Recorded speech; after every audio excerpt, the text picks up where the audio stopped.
Artists are out there creating this art and talking to people as we do it. And we're having these discussions with people as we do it. So it is uncommon, though in our world, we're like, oh, look, another asphalt art project. But in general, this is a very uncommon thing to come across still across the country and across the world even. And so it's really important. Like, the number one question is, why are you doing this? And that can be a wonderful opener of dialogue.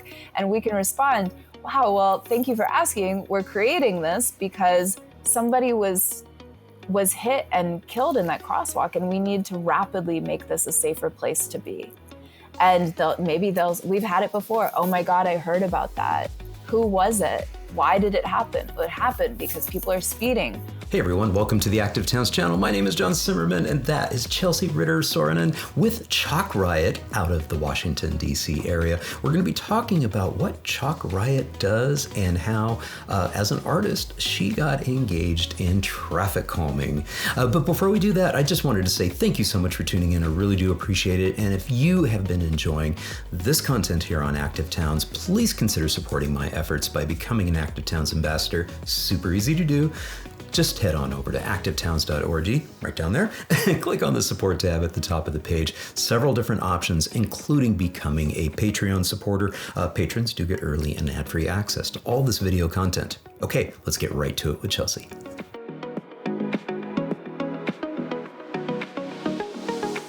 Chelsea Ritter-Soronen, thank you so much for joining me on the Active Towns podcast. I'm thrilled to be here. Thank you so much. Yeah, you've got a big smile on your face because you've got the world, visiting you there in the DC area right now, because it's the Bike League Bike Summit time, and they engaged you to do some stuff, and we'll talk about that in just a little bit.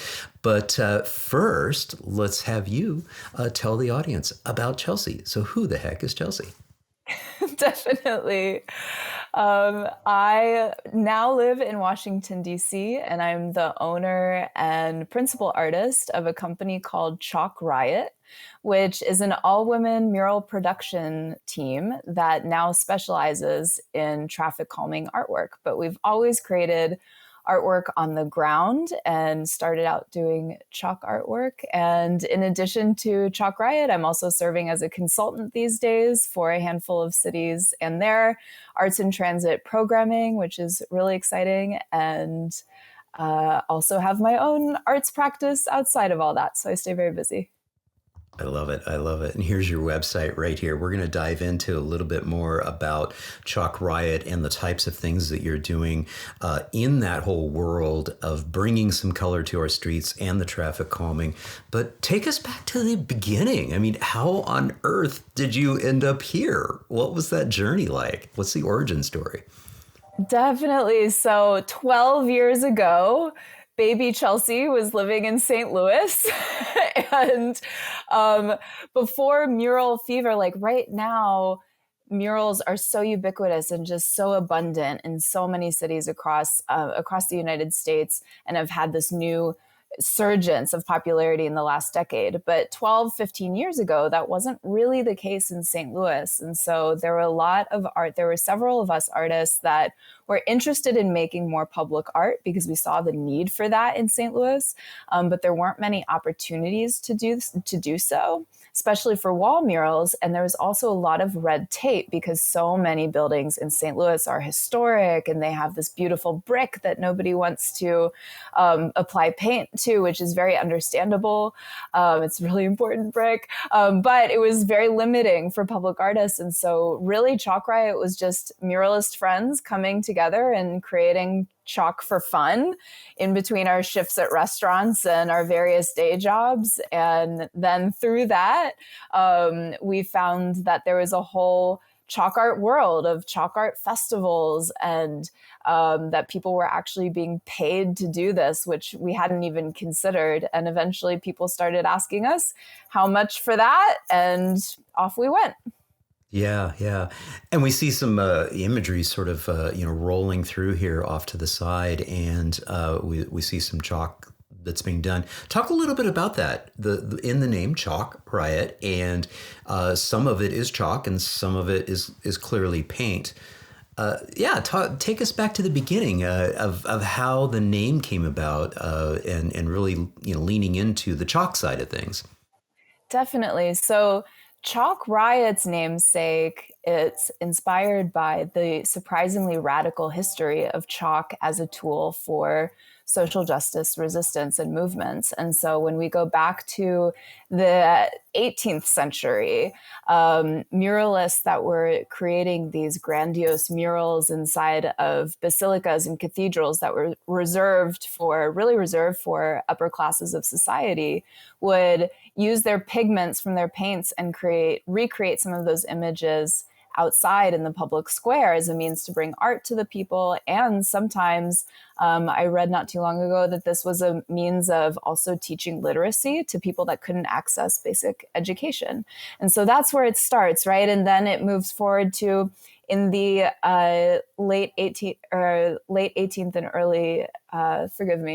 19th and early 20th centuries, suffragists were using chalk to display advertisements for underground meetings, for organizing meetings. And we actually have images of that. We have photography of that. Flash forward to the 1980s, and Keith Haring is using pieces of school board chalk in his pockets to create these epic, magnanimous, very important, arresting imagery, speaking out against politics that were denying the AIDS epidemic and capitalism that was really harmful at the time during Reagan years. And this was done in subway stations. And so this is also an example of arts in transit, was Keith Haring's chalk work. So throughout the years, throughout the centuries, chalk has always been the source of so many movements for social change and positive influences, and we loved that. So Chalk Riot it is. I love it. I love it. And yeah, it kind of makes sense too, especially with the sensitivities to the environment of choosing to use chalk versus choosing to use paint. With chalk, of course, you could say, well, you might not get in trouble as much because with a good rain, it's going to kind of wash away, and with time, et cetera. But then again, from the other side of that too, it's also for like a commission, like, a group that is saying, or a city that's saying, hey, we'd love to have you do something. And you're like, okay, great. Well, do you want this to be in chalk or do you want this to be a paint thing? And what is it? And it's like, oh yeah, no, that's a great point. We'd love to add a pop color or send a message or celebrate this thing that's happening, and the temporariness of it could actually be a feature, not a bug. Absolutely. And there's a lot of peace within with the process of it being ephemeral and washable, that we can express ourselves and let that go and let that into the world. And whatever impact it has is the impact that it has. And a lot of times we view chalk as ephemeral and temporary and paint as permanent. But my perspective of that is that paint is also temporary. Like all of these things are temporary, right? And it's important to keep that in mind. Yeah. That's a good point. And we do think about that too, in terms of like in active mobility in the street safety world. We get the fact that paint is actually temporary in certain contexts and certain situations. And so, for instance, like with creating bike lanes that are colored bike lanes, like in the Netherlands, it's red. And so you get the red carpet treatment of having a red cycle path the entire way. Well, that pigment that's like a terracotta type of pigment is actually mixed in with the asphalt, or in Austin we do that same red type of pigment mixed in with the concrete slurry, and so it is permanent, and so it's not just a paint that might fade or flick off or get bad with constant movement of the tires, especially with the interaction with the car and motor vehicle traffic. So yeah, good point. So yeah, to take us even further back, what's your background? How did you, I mean, I'm like, wait a minute. How did she like even start thinking about, okay, murals and this and all? What was your training? Yeah, so my formal education in undergrad was actually in theater design for costumes. So I was an Ah, aspiring costume designer, and I was doing that in high school. I have my grandparents were theater makers, and so I was into fashion design in high school, like a lot of people are, and just learning how to express myself with clothing.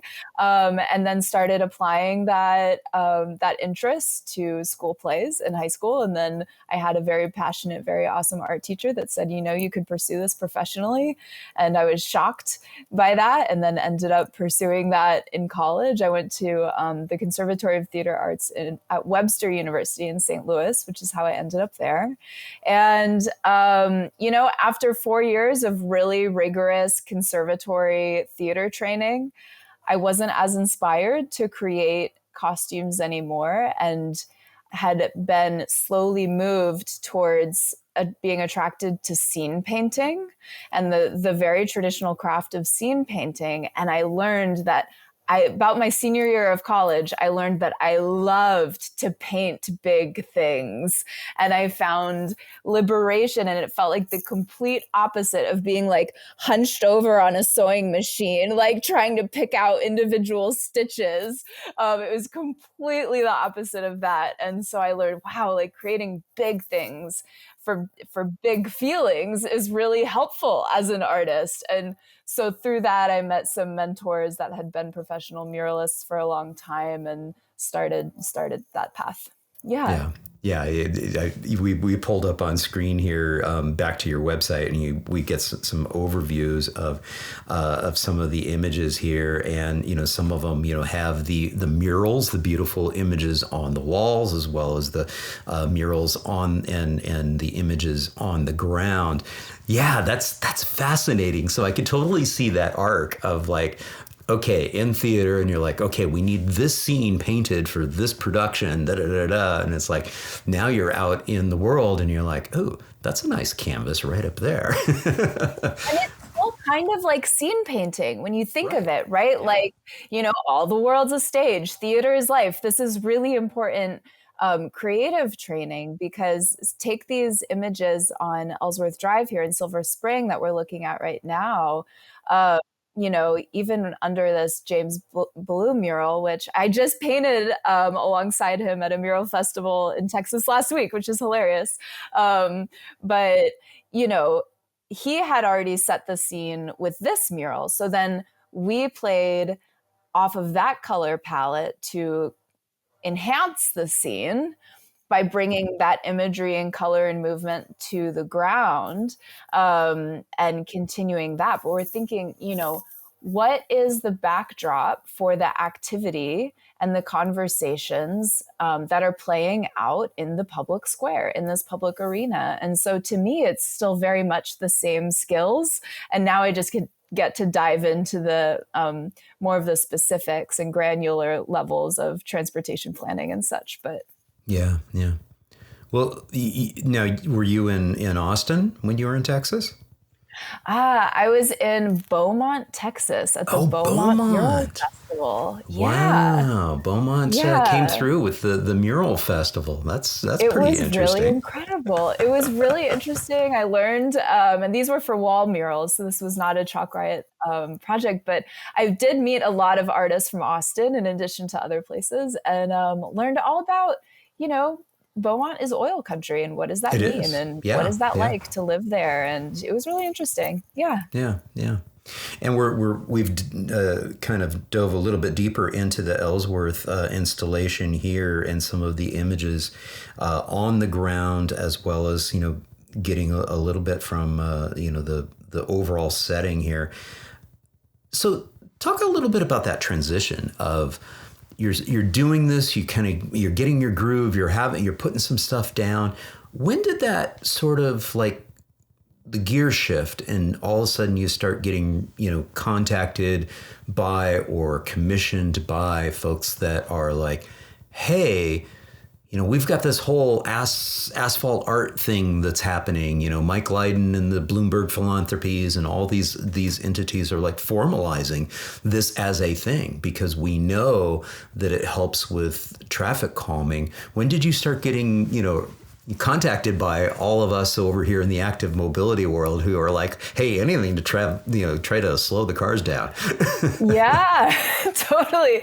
I think my timing was very serendipitous for moving to DC. So I moved to DC in 2019, and then the traffic calming murals started to really gain traction in 2019, 2020. I think the Right. first pilot that DDOT did was in 2017 or 2018. Okay. And that was curated and produced by my friend Tom Pipkin, my frequent collaborator. And I had heard about it in the periphery, like kind of like, oh, that's cool in the public art world that thing is happening. But once I moved to DC, actually, I felt very aligned with these opportunities because having worked on the ground all over the world in chalk, you do get a sense of the world from the ground up. You get a sense of, whoa, these cars are speeding, or wow, people don't really look out off of their phones when they're walking, or, dang, this crosswalk is so dangerous. And that's something that I was always acutely aware of doing the work that we were doing.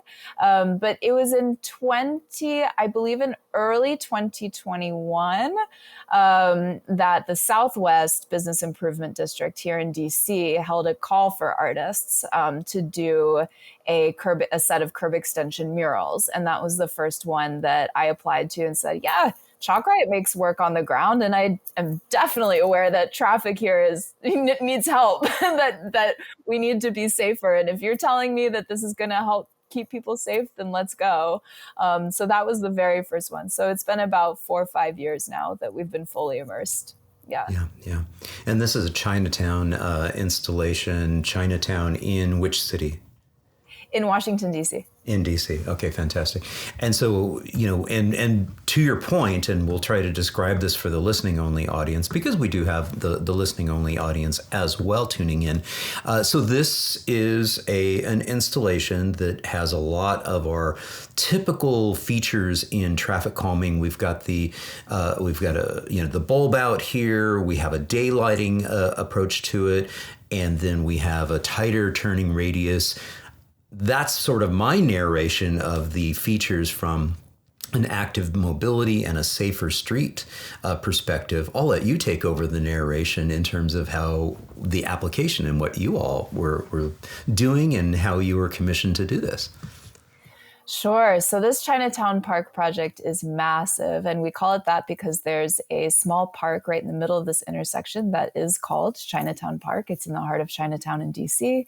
And this is a series of 22 curb extensions and one new pedestrian plaza that was installed that is about 400 feet long, if I'm not 300 feet long, and 1 lane's width of traffic.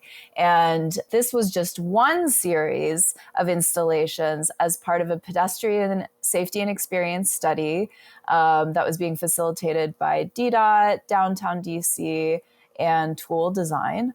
And the other set was just one block up outside of the National Portrait Gallery that honored artist Gene Davis. And that was a different artist and installation team. So it's not pictured here, but so it was this massive endeavor to really see because this is a very, very severely dangerous area for pedestrians, especially there are many elderly residents, many unhoused residents in this area that need extra support and extra infrastructure to really ensure their safety. And so you can see here in these photos, I mean, these curb extension build outs were massive, that it shortened that crosswalk from probably 20 feet to like 25 feet to probably 8 feet, that crossing. And that was one of the most dangerous of all. The road with all the cars there on the left across the top of this photo is busy all of the time. And so people are speeding and then quickly turn onto these roads. And this image here honors the dragon boat racing in DC, which is connected to the Chinatown study, the I Chinatown love project. it. Yeah, it's fantastic. And here's a nice overview from up above. Yeah, and this is a great example of combining art and infrastructure with a bike share station. So that you can see, if you zoom in, you can see all the bike share station down there. And so that was really fun too, to combine those things, those elements. Yeah, look at that. That is a nice little application of the bike share station as well. Yeah, that is fantastic. Oh, and I think I want to go back to this one here and zoom out just to get a bit so we can get the whole feel of that. That's nice.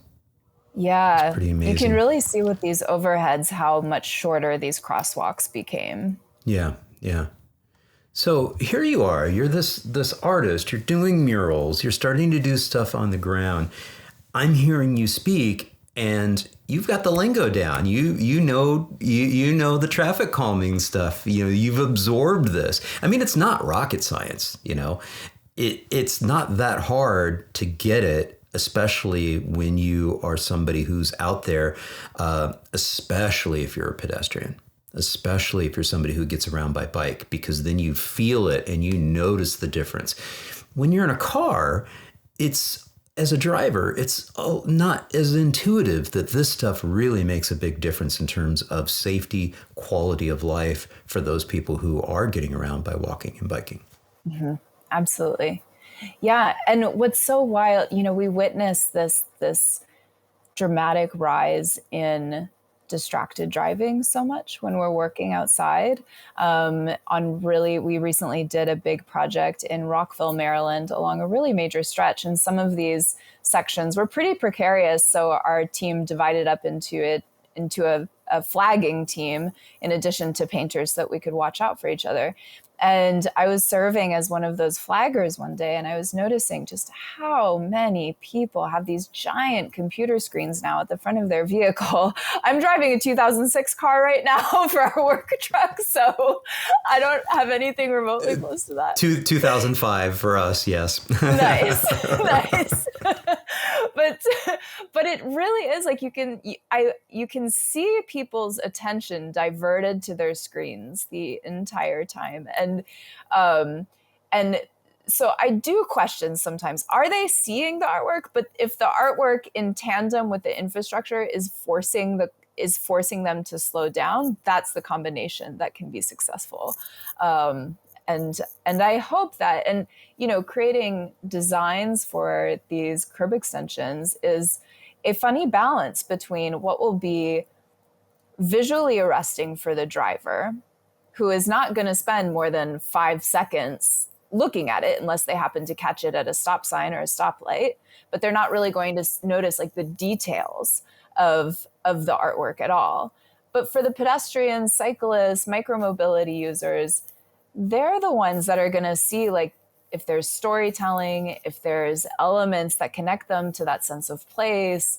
And so finding that balance has become an interesting creative challenge because it's so different and specific per project.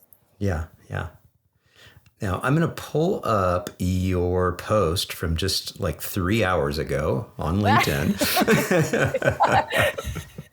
So that's how we know each other, is from LinkedIn. You hit my radar screen as somebody really, really cool, and I need to have you on the podcast. So here we are. But yeah, we sort of teased it earlier. The National Bike Summit is happening in Washington, D.C. this week. Tell us a little bit about what happened. It was a wonderful session. So I was invited by Anna Kelso, who works in arts and transit in Fort Collins, Colorado, and Karen from the league also extended the invitation and thought it was a great idea for us to team up and lead a session about asphalt art. And it was we had 25 spots available and 25 spots were filled. We had a packed house, and it was so energizing that it was so energizing to meet and connect with people in all different sorts of positions, whether in local government, in state level government, and at advocacy orgs, or just there as independent. Like we had one person there who was just a graphic designer that was interested in, what is this arts in transit thing? And so there was a really good mix of folks that were there to learn and had so many great questions about process and application, and right down to technical questions about how to pressure wash the pavement or what kind of materials they should use. So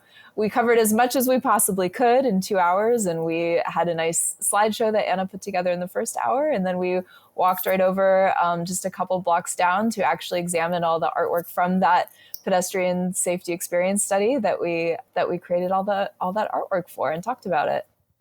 That's really cool too, because since so many of your installations are right there in that city, and then the whole world is coming together, for this conference, and you're able to like say, okay, and let's go look at some of this stuff. Yeah, just 2 blocks away. Let's go. Yeah. Field trip. Let's go. Yeah. Let's go. Well, I'm gonna take us on a virtual field trip and feature a little bit of Anna Kelso's project that she did in Fort Collins, because I was able to film it this summer. And while I'm doing that, it'll play in the background. What I'd like you to do is address some of those, probably maybe the top 2 or 3 really good questions that you got from that session, and whether it's technical stuff or whatever, but anything that you think that the audience here would really dig hearing about, or you think they might be curious about doing these types of installations. So let me press play on this, and we'll get a little snapshot of her work that she did. Love the video. I've only seen still images, so the video is exciting to see. I think, our morning discussion really came down to discussing identification of goals for these projects, because asphalt art can seem, that seems really fun. We should do that because it looks cool, and that is perfectly acceptable. That is, to have art to install art simply for the sake of making your neighborhood more colorful and brightening up an area and introducing joy to people's days is a perfectly fine reason to create asphalt art. In addition, there are all these other potential reasons. Do you want to use asphalt art to send a message, right? Like we did that with, like in DC, the district did that for Black Lives Matter Plaza. That was an act of protest. That was an act of freedom of speech. That wasn't for transportation safety, but it was in the name of safety for Black people across the country. And so that's one example. Then we have curb extension murals that are they temporary because it's going to be built out by physical infrastructure in a year, and so you only need the paint to last about a year? Or do you want that paint to last 5 years and be regularly maintained by the city annually, every 2 years, what have you? And so it really, so many of our choices when it comes down to artist selection, design priorities, longevity, budget, materials we're going to use, all come down to what is the goal of your project. And so I think that if it's anything that I could stress from today's discussion, and also just about this really niche world of pavement art in general, it would be that. I love it. That's great. What is the most common question that you get, not necessarily from today or this week, but just in general about these types of applications? So I think one of the most powerful things, one of the most powerful elements and positive elements of asphalt art is that the number one question is, why are you painting on the ground? And that seems simplistic, but that's exactly what we need in the advocacy world, because artists can be our link, especially for planners who are working in offices and DOT folks that are looking at maps and data, but maybe are not on the ground so much.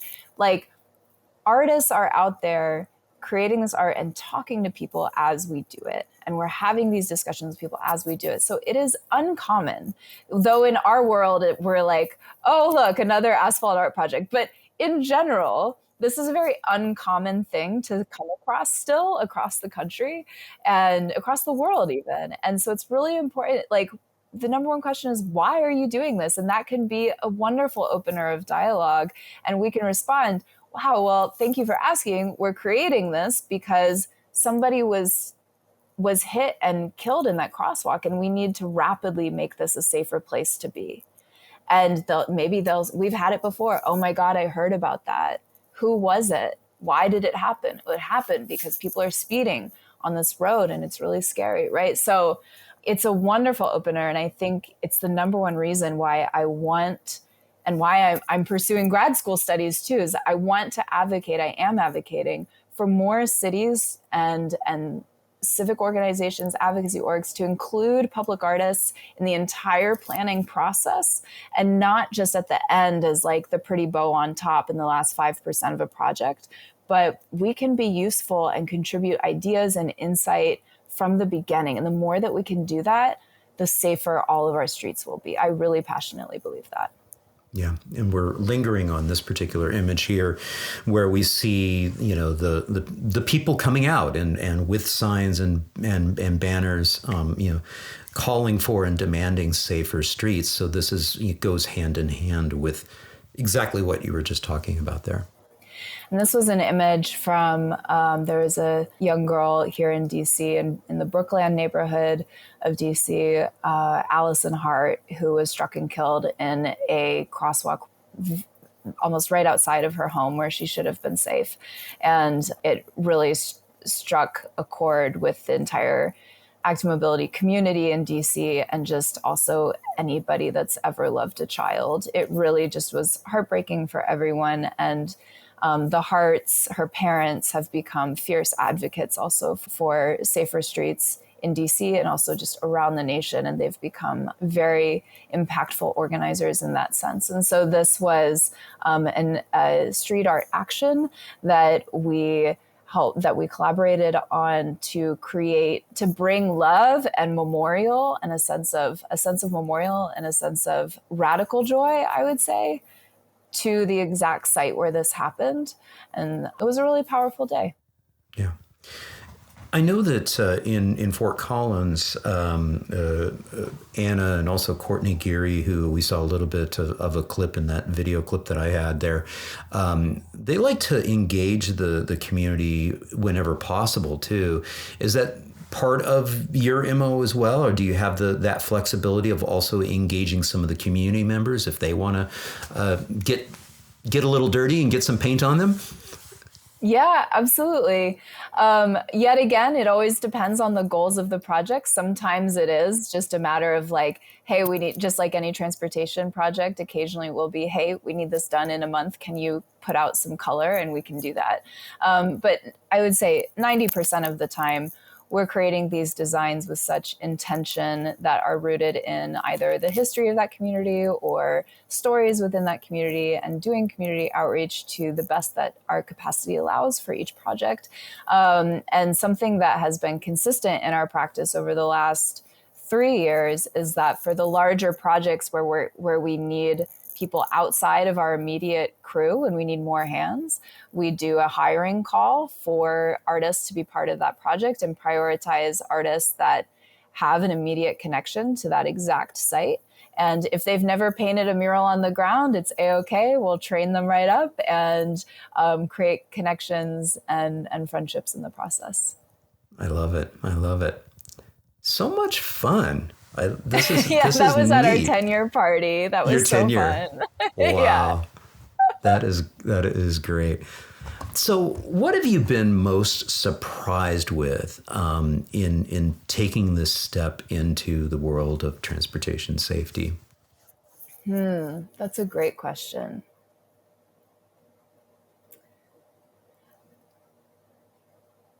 I think it actually has surprised me as kind of an outsider being folded into this world, how welcoming and supportive people are of creative infrastructure ideas. It's one of the reasons why I'm excited about being a part of this industry and community is that we know that these safety issues are omnipresent in our world and that they always need constant attention and care and help. And it's really satisfying to see how welcoming people are of that. Yeah. Yeah. That's so cool.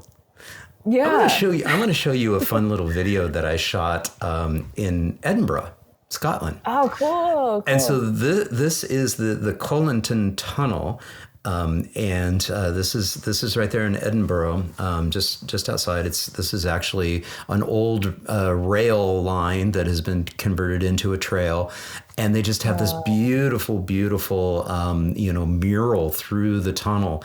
And the story behind this is that this was just an old, dilapidated tunnel that just was sitting around, dark and dingy, and there was all this like mystery and mythology of, oh, don't go in there after dark, it's really scary in there. And so Yeah. this one gentleman, I'll give a quick snapshot of him so we can have a face to this. He's like, no. I've got this crazy idea. It's a daft idea. We're going to actually make it beautiful. And so he did. And it was so much fun. And one of the neat things that they did about that was engaging the community. And so, yes, they had the professional artists that were very much a part of this, but they wanted to make sure that they were able to get as many volunteer hours from the community members of being able to contribute to it. And so that's one of the things that he's talking about is how they engage the communities and some of them are like little funny things, like there was like a little footprint up there, which is a small child was like, I want to dip my foot in the paint and put it right up there. And so Why not? it's just one of those interesting things. And one of the reasons why he wanted to do that is he wanted there to be like this sense of pride and sense of ownership by the community members. And because that took place, there was really that agency, that sense of ownership, in this as a beautiful thing, and they basically had very little troubles with any kind of vandalism or problems with it and tagging and those sorts of things, which isn't necessarily the case throughout the rest of the city. And so I'm wondering what your thoughts are on that in terms of like being able to, have that as like one of the hacks of like really getting that buy-in from community members so they feel like this is something that they are a part of versus something that's being done for them. This has so many layers to it, because I think from general public art world, I can confidently say that often when murals are vandalized, it's coming from a place of fear of what those murals will lead to, which is raising rents, which is, grocery stores where items are unaffordable. And that's where a lot of that comes from, is like frustration and a fear of rapid changes happening in the neighborhood. And we Like can all literally empathize. feeling like this is gentrifying our area and maybe, Yeah. causing displacement, the fear of Yeah. that displacement. Yeah. Yeah. Absolutely. And artists are often used to justify these actions, right? Or to put as an attempt to kind of put a Band-Aid on these things, to make themselves look cooler or more accepted by the community. And that is a constant struggle in the public arts community. And I think one of the things before I sidetrack, I think what's most important is that when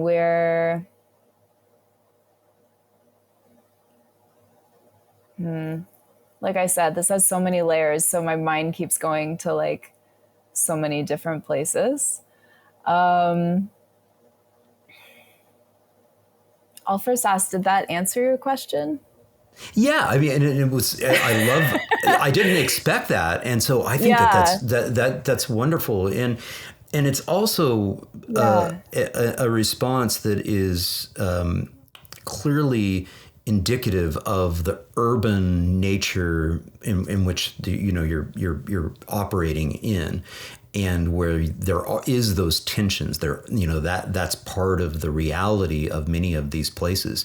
And you're absolutely right, that's one of the things that ends up happening is applying not just from a safety perspective of, okay, let's add some color, let's make this beautiful, and we're doing very strategic implementations for the purpose of making the street safer. But to your point, sometimes it's like, okay, let's throw some art in here and let's get some color in here and let's make this fun and less intimidating. But at the same time, that's a reason why I wanted to ask that is, how can we better engage the public to be a part of the process. Going back to Fort Collins and some of the work that Anna and her team have been doing, there's one, it's not on that particular, it actually is earlier in the video that I shot, and I'll be sure to include a link in the show notes for this video to Anna's artwork and all that. But one of the installations was by a school, and they engaged the kids to be a part of painting that. And the logic for engaging them was also because it helped instruct the parents and the other adults in the community as to why it was so necessary to do this. And then, of course, then everybody was super, super proud because, oh yeah, my kid painted that flower right there, And so they're like because inevitably what ends up happening with these types of projects is that it doesn't take long for people to start complaining and saying, you're making it harder for me to drive. You're making me slow down. And so that's when the haters come out, and they're not shy about reaching out to city council and saying, what are you doing? Why is this junk? Why are these plastic sticks out there? And why is it harder for me to turn? And yeah, you're slapping some paint down there, but it's just annoying me. And so what I love about that strategy of engaging the community to be a part of the solution is that, that there is that sort of additional layer of agency and additional layer of commitment to it, investment in making the street safer and more beautiful at the same time. Yeah, and I think a lot of this comes down to how we define community engagement too, because a lot of like leaving a bunch of door hangers with notices and information and checking off your community engagement box is not sufficient for if you're going to be creating a large visual installation with a lot of visual and physical impact. So really getting together with a team and defining what is community engagement. I'm a really big fan of, we've been talking a lot about this in school, and I know a lot of cities are starting to make these commitments, especially around complete streets programming, where they cities will hire residents to be consultants, basically. So instead of expecting, because the volunteer labor that we expect of residents to participate in what we call community engagement can be very excessive, because everybody's busy, especially these days, right? Like everybody's busy. Everybody has kids to take care of. Everybody needs to make dinner. You need to go to soccer practice. You need to like work your second job at night. I mean, to expect people to show up to the meetings is a very high expectation that is not realistic for many, many people. And so if you can talk with some residents and compensate them fairly for that time, I think that that's a really great step versus hiring a consulting firm, or maybe in addition to hiring a consulting firm to get those answers for you. I think is a really great strategy. I also thought of this story. We were painting a mural in DuPont Circle, where here in DC, and a couple residents had come by one day and like, hey, could our kids help paint, because we know how dangerous this intersection is and we really want them to be a part of this. But this was not the type of installation that could welcome anyone that was not an adult right into the middle of the intersection to paint safely. We didn't feel comfortable with that, nor did we plan on that for the installation process itself. And the next day, and we, told them, we expressed our regrets and said, so sorry, but it's great to connect with you here. And can you share your stories about why you feel this is unsafe and such. So it was still a positive connection. But then we came out the next day and they had like hand printed in their own paint a bunch of handprints on the curb. And we kind of love that. Like, we're like, go off, create your own art, like that's amazing. And so I think I go back to your comment about ownership, and ownership is a really powerful word, especially when we are using it in reference to community engagement. But I think of that family, and because they felt emotionally connected to the reason for this being installed, they wanted to feel that sense of ownership that they were contributing to the project. And I loved their solution. I was happy to see that the next day. That's fantastic. So we see a hire us button here. Talk a little bit about the typical who hires you. I mean, is it literally you click on this and boom, you put your information in and off it goes? Who's typically hiring Chalk Riot? Yeah, these days, so for traffic calming stuff, it's usually a city or a county or a parks and rec department if we're creating things that are connected to the parks. We also apply to a lot of CFAs, which are calls for artists, where these are calls that the city is asking for proposals, and then we're in a competition pool for those proposals. For outside of traffic calming, we're lucky here in DC to have access to so many notable institutions as regular clients. So namely the Smithsonian's institutions, the Kennedy Center. We have lots of corporations headquartered here that we adorn their campuses for. We also get to work with a lot of NGOs that are working on impactful social campaigns. So for instance, this week, after this interview, I'm heading over to the studio to work on some touch-ups for a piece in partnership with Greenpeace International that asked us to create some work in solidarity with their commercial fishers in Southeast Asia that are fighting for stronger labor rights.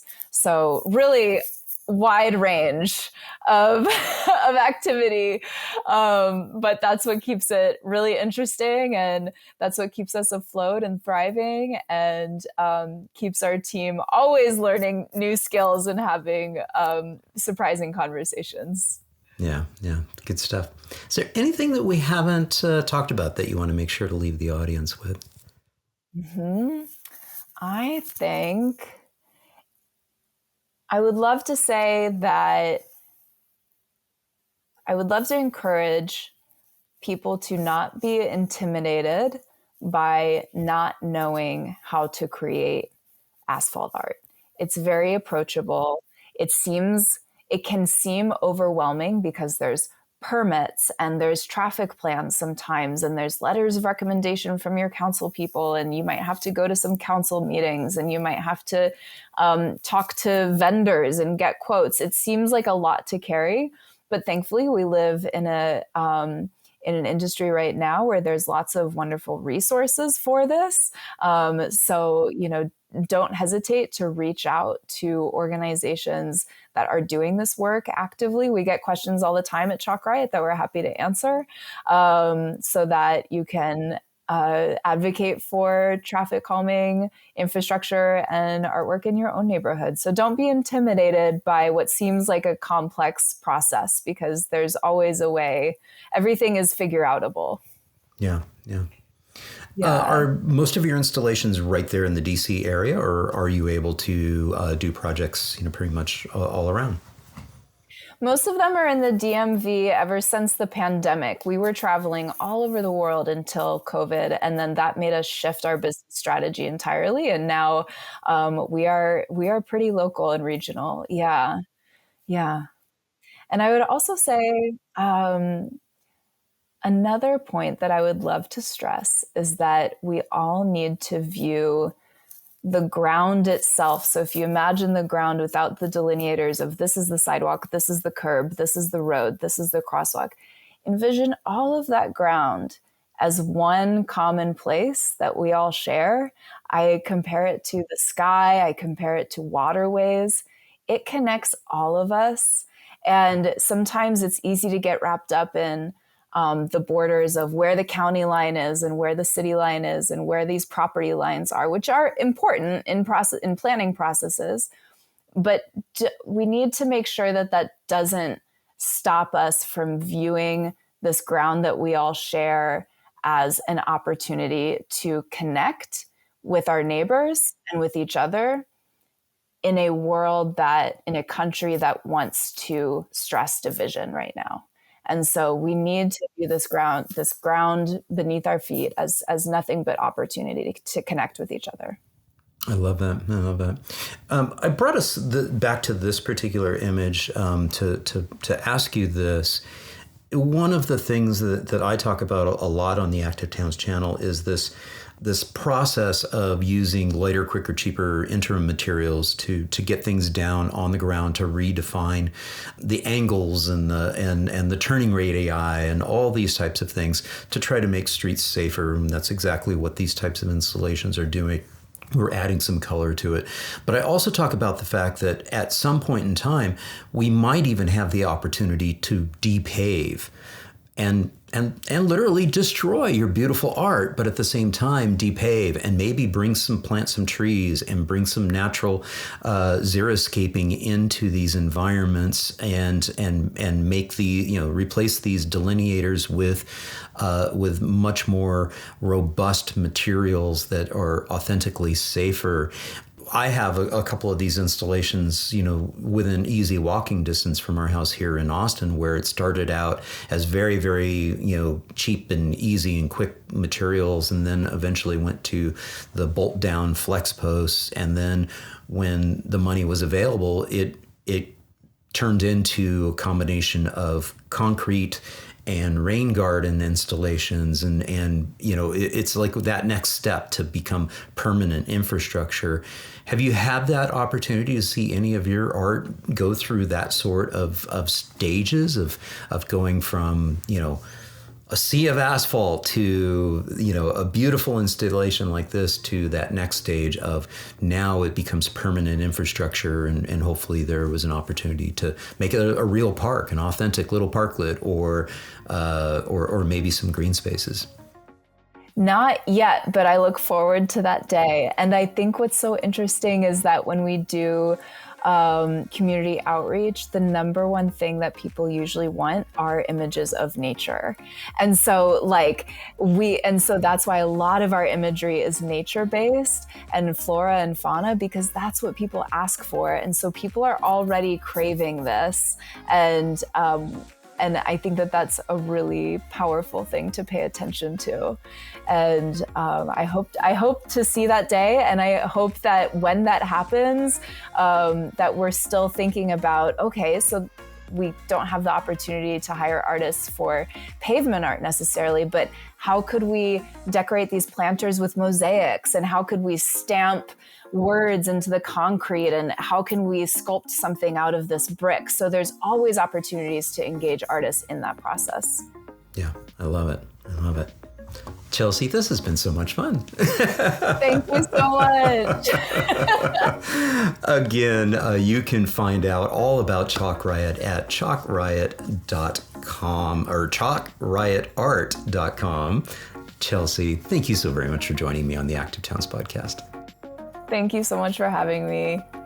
Hey, thank you all so much for tuning in. I hope you enjoyed this episode with Chelsea. If you did, please, give it a thumbs up, leave a comment down below, and share it with a friend. And if you haven't done so already, be honored to have you subscribe to the channel. Just click on that subscription button down below and ring that notifications bell. And again, if you are enjoying this content here on the Active Towns channel, please consider supporting my efforts by becoming an Active Towns ambassador. Super easy to do. Just navigate over to activetowns.org, click on the support tab at the top of the page. Several different options out there, including making a donation to the nonprofit. You can leave a tip right here on YouTube, right down below, as well as becoming a Patreon supporter. Patrons do get early and ad-free access to all the video content, so that's a nice extra bonus. Thank you all so much for tuning in. I really do appreciate it. And until next time, this is John signing off by wishing you much activity, health, and happiness. Cheers. And again, just want to send a huge thank you to all my Active Towns ambassadors supporting the channel financially via YouTube memberships, YouTube super thanks, as well as making contributions to the nonprofit and joining my Patreon. Every little bit adds up and is very much appreciated. Thank you all so much.